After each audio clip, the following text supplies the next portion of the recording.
ওকে শোনার পর অ্যান্থনি বলে ওকে ডিলার আছে, কিন্তু সে তো তাকে ঘুমাতে এত ধরে এই গাড়িটা আমরা নেবো কি করে? তবে ডিলার যেহেতু পাওয়া যাচ্ছে সেহেতু মাস্টার জানে কিভাবে তাকে গাড়ি পার করে দিতে হবে। সেই প্ল্যান অনুসারে সে তিনটা গাড়িতে সরকারি ফ্ল্যাগ লাগিয়ে রওনা দেয় গোয়ার উদ্দেশ্যে।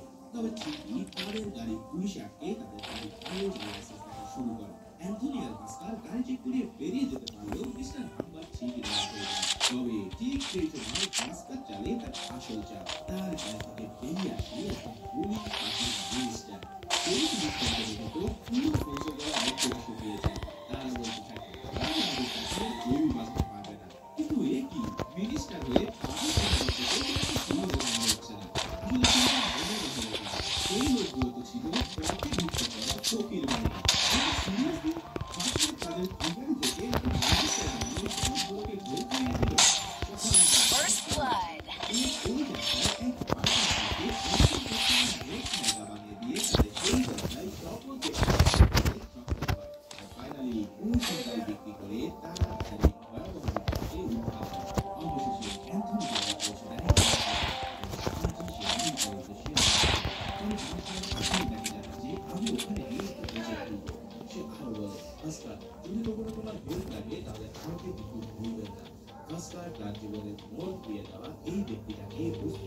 Heading to supply point.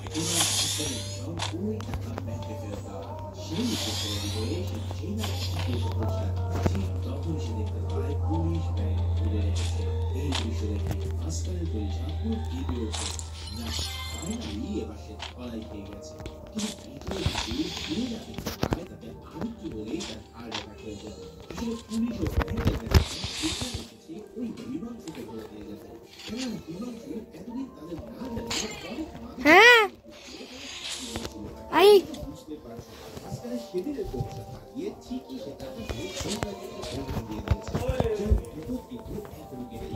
তবে দাঁড়া মারিস না হয়েছে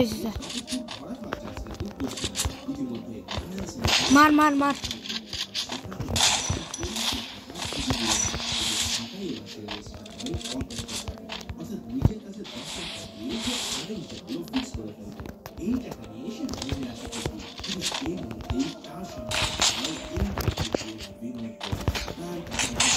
First blood.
পরিবারের জন্য জমানো টাকা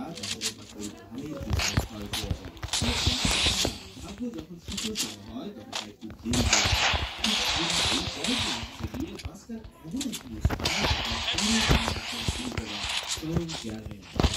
কল করে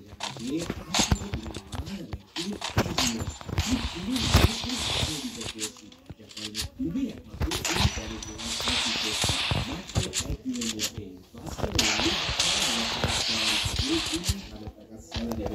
সেই সাথে সাথে মাল্টি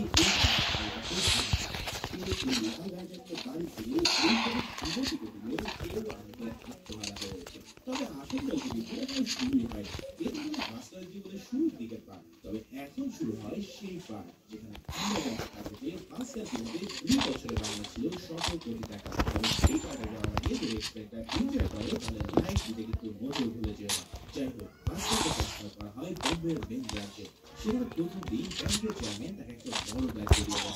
First blood.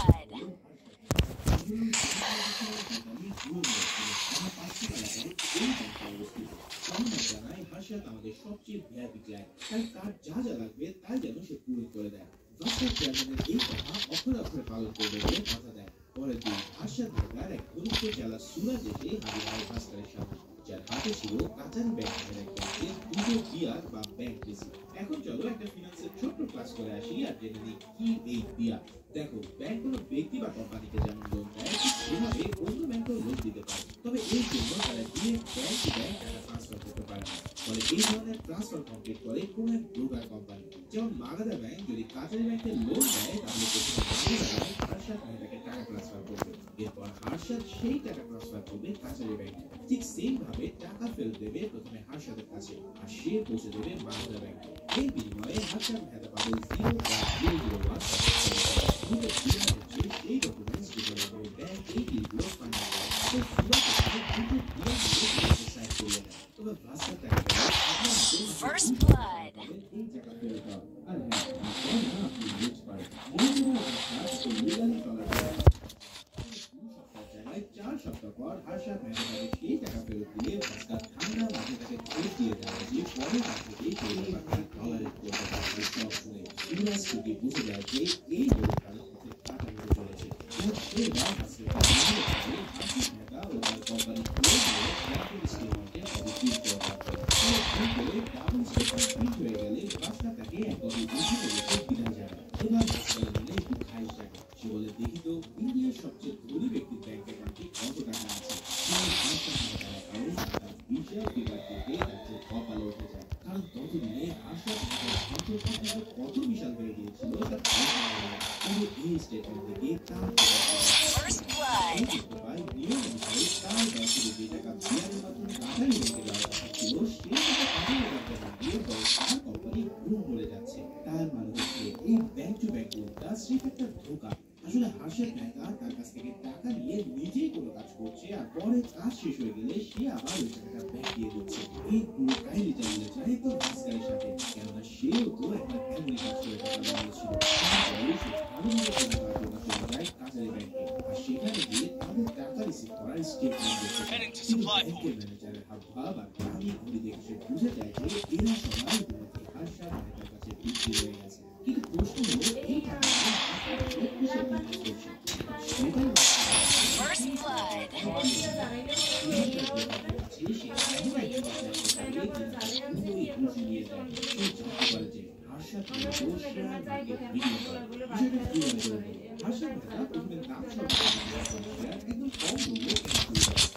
তারপর যে মিলে সেই কোম্পানি শেয়ার কম দামে কেনা শুরু করলে তা দেখে তারা সেই শেয়ার ঘুরিয়ে কেনা শুরু করে। ফলে কয়েক সপ্তাহের মধ্যে 20 টাকা শেয়ার হয়ে যায় 500 টাকা। ঠিক সেই সময় হার্ষাদ মেহতা তার কেনা নামে বেনামে সব শেয়ারগুলো একসাথে তার মানে তার কেনে 20 টাকা আর মানুষকে লোক দেখিয়ে তার দাম বাড়িয়ে বিক্রি করে 500 টাকা। ফলে এইভাবেই শেয়ার শুরু করে পুরো স্টক এক্সচেঞ্জে তার বিক্রি।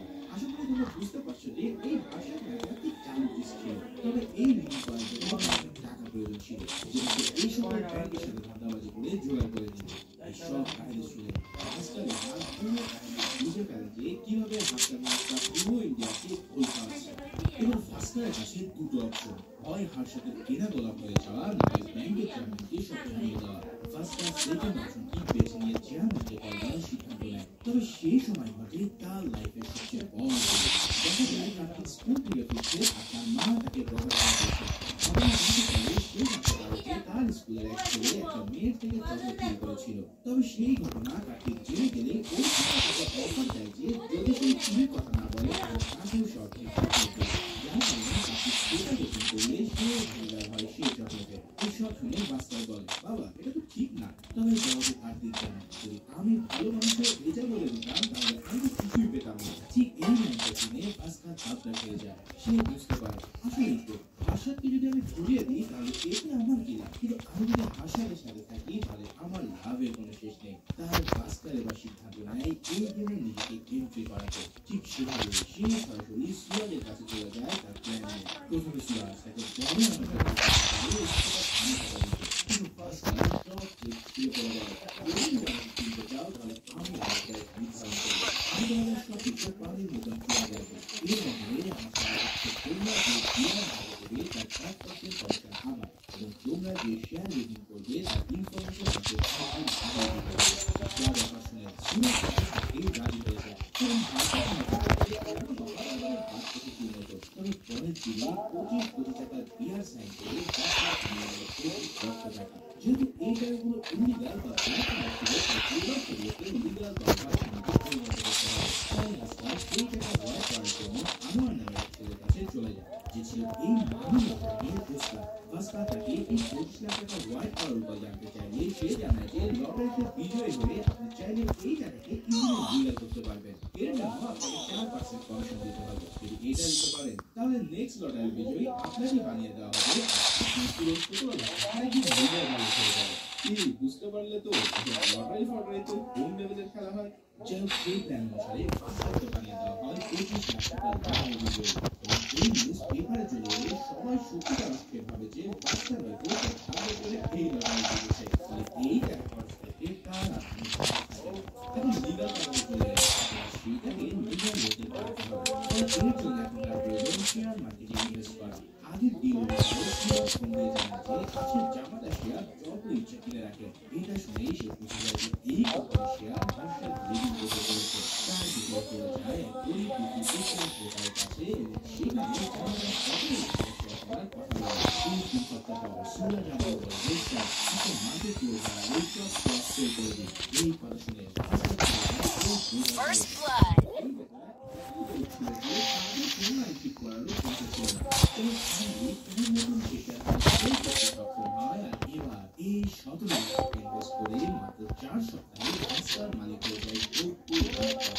এই সব কথা শুনে সেই সিবিআই অফিসার লাক্সমান পুরো তাপ দেখিয়ে যায় এভাবে ভাস্কারের লাইফ যেন পুরো রহমতা দিকে আলাদা থাকে এর মধ্যে একদিন ভাস্কারের বোনের বিয়ে ঠিক হয় আর ভাস্কার প্রায় সেই বিয়েটাকে তবে ওই যে টাকা কমে না থাকলেও ভাস্কারের এখন যেটা হয়ে আছে সেই মিডল ক্লাসে তাই তো এক জুয়েলারি দোকানে গহনা কিনতে গেলে তারা এমন ধরনের চিৎকায় যেন মনে হয় ওই তো এক ধরে সত্যি কেনার অকাত নেই এই সময় এক গ্লাস পানি পর্যন্ত নিয়ে খেতে হয় তবে এখানে ভাস্কার খেলতে দামি গাড়ি নিয়ে আর সুন্দর করে এসেছে দেখে অন্য লেভেলের খাতিরা হচ্ছে এটা দেখে সে বুঝে যায় শুধু পকেটে টাকা থাকলে হবে না সম্মান পেতে হলে সোনা চলে যায়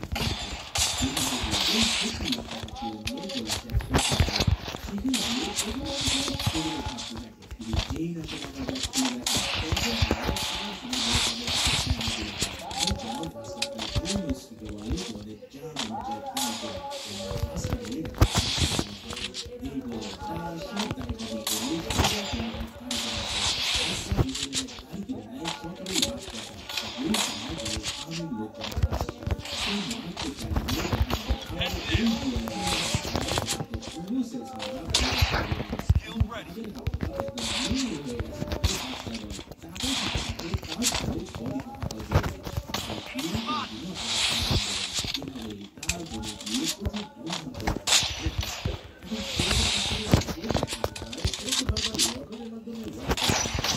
Skill ready.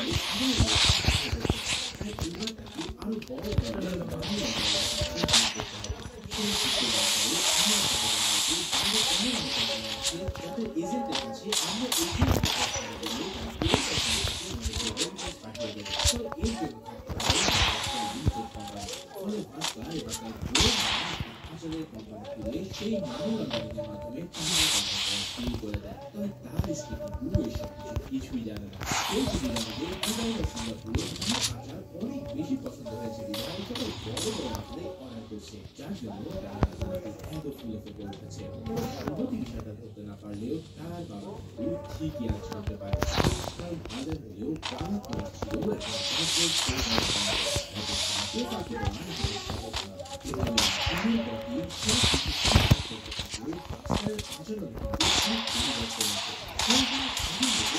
First blood.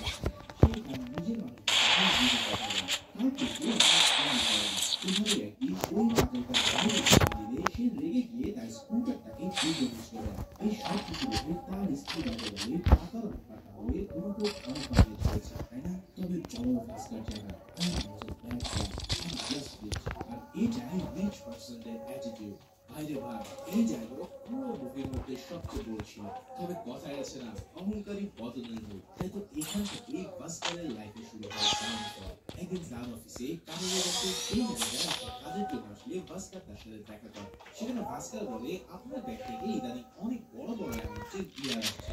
এছাড়াও আমার সাথে পেমেন্ট গুলো ডিউ রাখতে রাখতে তাদের 100 কোটি টাকাতে ছাড়িয়ে গেছে। তবে এই কথাগুলো শুনে ওই ম্যানেজার চোখ বড় বড় হয়ে যায়, কারণ সে জানে যে আজ পর্যন্ত সে এত অ্যামাউন্টের বিয়ার কখনোই অ্যাপ্রুভ করেনি। তাই সে ওই বিয়ারের কপিগুলো তার কাছ থেকে নিয়ে জেনে দেখে তখন পুরোই ভেঙে পড়ে। আসলে তাদের এই বিয়ারগুলোকে পুরো কপি বা কপিরাটি করে এতদিন বানিয়ে রেখেছে। তারা এমনকি ম্যানেজার সাইড এবার এই পড়াশোনায় ভাস্করের পাঠিয়ে দেয় মাটি সরে যায়। চিন্তা কর, শুধু একটা ব্যাংক নয়, এমন কত ব্যাংক থেকে হাসা টাকা নিয়েছে তার কোনো হিসাবটাও নেই। এখন এই কথা যদি বাড়িয়ে দিতে হয়, পুরো দেশের অর্থনীতি একদম ভেঙে পড়বে। এছাড়া পুরো সমাজকে কিছু করতে তাসের ঘরের মতো। এছাড়াও হাসা যদি যায় তাহলে তাদের চলে যাওয়া ছাড়া আর কোনো উপায় থাকবে না। তার মানে এমন পরিস্থিতিতে ভাস্কর এখন কি করবে? সে যে এই গেলে এইভাবে ফেসে যাবে তা সে কখনো কল্পনাও করতে পারে না। তবে ওই মহিলা তাকে বারবার অনুরোধ করে যে সে যেন আর একটা বিয়ারও অ্যাপ্রুভ না করে। আর সেই সাথে সাথে এই কথাগুলো নিয়ে কেন্দ্রভাবে কাজে লাগানো যায়। এই বলে সে সেখান থেকে বিদায় নেয়। তবে যাওয়ার পথেই সেই লোকটা হার্ট অ্যাটাক করে বসে আর সেখানে মারা যায়। এরপর ভাস্করকে একদম ভিতর থেকে গঙ্গা মুছড়ে দেয়। সে বুঝতে পারে যে এত বড় বড় রাগের দলের পুতুল মাত্র। ইতিমধ্যেই এই ফ্রডের চক্করে পড়ে তার জন্য সকল পরীক্ষার লোক সারে আছে। কিন্তু ভাস্কর এসব সাহায্য করতে পারছে না। নিজেও খুব প্রশ্ন করতে পারছে। কিন্তু ছেলে তার বাবা তাকে ডেকে নেয় আর বলে দেয় যে আমি জানি সব কিছু তুমি ফ্যামিলির জন্য করেছো, কিন্তু একটা সময় এই টাকাগুলো প্রয়োজন ছিল, কিন্তু এখন এটা তুমি ভুল হয়ে গেছে। First blood. একটা নিয়ম আছে, তুমি যতই ভুল খেলোয়াড় হও না কেন, হবে তার উপরে নির্ভর করবে তোমার আসল ভাগ্য। এই দামের কথা শুনে ভাস্কর বুঝতে পারে যে তার থেমে যাওয়ার সময় চলে এসেছে। তাই সে প্ল্যান করে নিজেকে আবার সেই আগের অবস্থানে ফিরিয়ে নিয়ে যেতে থাকে। এই জন্য ভাস্কর তার লাইফে এতদিন যা করেছে তার সবকিছু একে একে বন্টন শুরু করে দেয়। সে তার ভাইকে আমেরিকায় একটা বাড়ি কিনে দেয়, তার বোনকে উপহার দেয় একটা ফ্ল্যাট। এছাড়াও তার স্ত্রীর ভাইকে বিজনেস করার জন্য টাকা ইনভেস্ট করে। এরপর থেকে ভাস্কর কোনো বিয়ার অ্যাপ্রুভ করে না। তবে এটা করে দেওয়ার জন্য ম্যানেজমেন্ট বোর্ড পর্যন্ত তাকে রিকোয়েস্ট করতে থাকে, কিন্তু ভাস্কর জানায়, স্যার আমি এই কোম্পানির ভালোর জন্য আর একটা বিয়ারও অ্যাপ্রুভ করতে পারবো না। আমার ইতিমধ্যে 100 কোটি টাকা হাসার পেন্ডিং রেখেছে। যদি সে এটা পরিশোধ করে তাহলে আমি পারবো, আর অন্যথায় যদি আমাকে দিয়ে আপনারা ফোর্স করেন তাহলে এই জন্য আজ থেকে আমি ইস্তফা দিলাম। এই বলে ভাস্কর সেদিন চাকরি ছেড়ে দেয়। First blood. তো এখনকার এই সিচুয়েশনে কিন্তু আমরা মুভির একদম শুরুতে দেখতে পেয়েছিলাম, যেখান থেকে ভাস্করকে সিবিআই ধরে নিয়ে এসেছিল। এতক্ষণ ভাস্কর তাদেরকে জিজ্ঞাসা করছিল যে সে কিভাবে এত টাকা লিগাল মালিক হলো। তবে সে শুধু ভাগ্য আর লিগাল ওয়ের কথায় তাদের কাছে স্বীকার করে, কেননা এমন 2 নম্বরের কথা জানলে তাকে বেড়ে যাওয়া লাগতো। যে হোক, সিবিআই অফিসার এই সব কিছু শুনে বলে কোনো গল্প নেই। এছাড়াও তাকে যে ছেড়ে ধরে নিয়ে যাবে তারও কোনো কি জানা করতে চায় না, কেননা খাতা কলমে এই সব কিছু তুমি লিগালে আয় করেছো। তবে এইভাবে খেলে আমরা তো ফিরে যেতে পারবো না, কেননা আমাকে যে হায়ার করেছে সে আর কেউই না, সে হচ্ছে এই ব্যাংকের চেয়ারম্যান মিস্টার রাজবি। তার মানে তো তোমরা বুঝতেই পারছো, আসলে এই পুরো স্ক্যামের কথা কিন্তু ব্যাংকের সবাই জানতো। তবে এত কিছু জানার পরেও তারা ভাস্করকে কেবল পুতুল হিসেবে ব্যবহার করার জন্যই এই পোস্টে নিয়ে এসেছিল। এই সব দেখে ভাস্কর যেন নিজেকে বিশ্বাসই করতে পারে না। স্বয়ং ব্যাংক নিজে এই করাপশনের সাথে জড়িত তা তার কল্পনার বাইরে। এবার ব্যাংকের চেয়ারম্যান তার আসল চেহারা ভাস্করকে দেখায়। সে বলে, আমি জানি তুমি অনেক কামিয়েছো এই ধান্দা, কিন্তু যখন তোমার মন ঘুরে গেল তখন তুমি আমাদের সাথে কাজে নিতে চাইলে। তাই কাউকে না জানিয়ে তুমি রিজার্ভ ব্যাংকে গিয়ে আমাদের মনে মালিশ করে দিচ্ছ। এই বিয়ারে যে 100 কোটি টাকা পেন্ডিং আছে সেটা আমাদেরকে দিতে হবে। এই ভাই পুরো ব্যাংক চ্যালেঞ্জ করবে আর সাথে বলছি। তো এই মুহূর্তে তোমাকে আমি বুঝে আসতে দিচ্ছি, এক আইসি ডিপার্টমেন্ট বলে আমরা তোমাকে ঠিক করে রাখছি আর পেলে ভাবছি এই পেন্ডিং 100 কোটি টাকা তুমি হাসাতে দেওয়ার হিসেবে ব্যাংকের পেন্ডিং ক্লিয়ার করবে। এটি করে তুমি টাকা হারালেও তুমি স্বাধীনভাবে চলাফেরা করতে পারবে। ভাস্কর জন্য অথৈ সাগরে পড়ে। করে কাঁদানো টাকা শেষমেশ এভাবে তাদের দিয়ে দিতে হবে, কিন্তু সেটা না করে তার আর কোনো উপায় নেই। তাই আর কোনো কিছু চিন্তা না করে ভাস্কর কুমার তার ব্যাংকের সমস্ত টাকাকে লিখে দেয় হর্ষদ মেহতার নামে আর নিজে এই পাপ থেকে মুক্তি নিয়ে ফিরে যায়। আচ্ছা, তবে কি কাহিনী এখানে শেষ হতে যাচ্ছে? আরে না, ওয়েট করে দেখেন কি মারাত্মক টুইস্ট অপেক্ষা করছে তোমার জন্য। এই কাহিনী শুরু হয় ঠিক তখনই যখন ভাস্করকে সেখানে জানা যায় যে এই লোকের ব্যাংক অ্যাকাউন্টে একটা ফুটো পয়সা নেই। তার মানে গত 10 দিন আগে ভাস্কর তার বিক্রি করার পাশাপাশি সব টাকা তুলে নিয়ে গেছে। ভাই রে ভাই, শেষে এসে ভাস্করকে এমন এক খেল দেখাবে তা একদম মাথার উপর দিয়ে যায়। শুধু তাই নয়, ভাস্কর সেই টাকা নিয়ে প্রথমে করবে কোম্পানিতে আর তার মাধ্যমে পুরো টাকা ইনভেস্ট করে First আমেরিকার blood. একটা বিলিয়নের জন্য। তার ওই টাকা ভয় করে ছিল ইরাকি তার বাবা লবণের সাহায্যে চুক্তি করে না। এরপর একজন ইনভেস্টর হিসেবে ভাস্কর কুমার তার লাইফ সেট করে ফেলে আমেরিকা। অন্যদিকে পুরো ব্যাংক ম্যানেজারকে পুলিশ গ্রেফতার করে টাকা আত্মসাতের মামলায়। এই পুরো কাহিনী যখন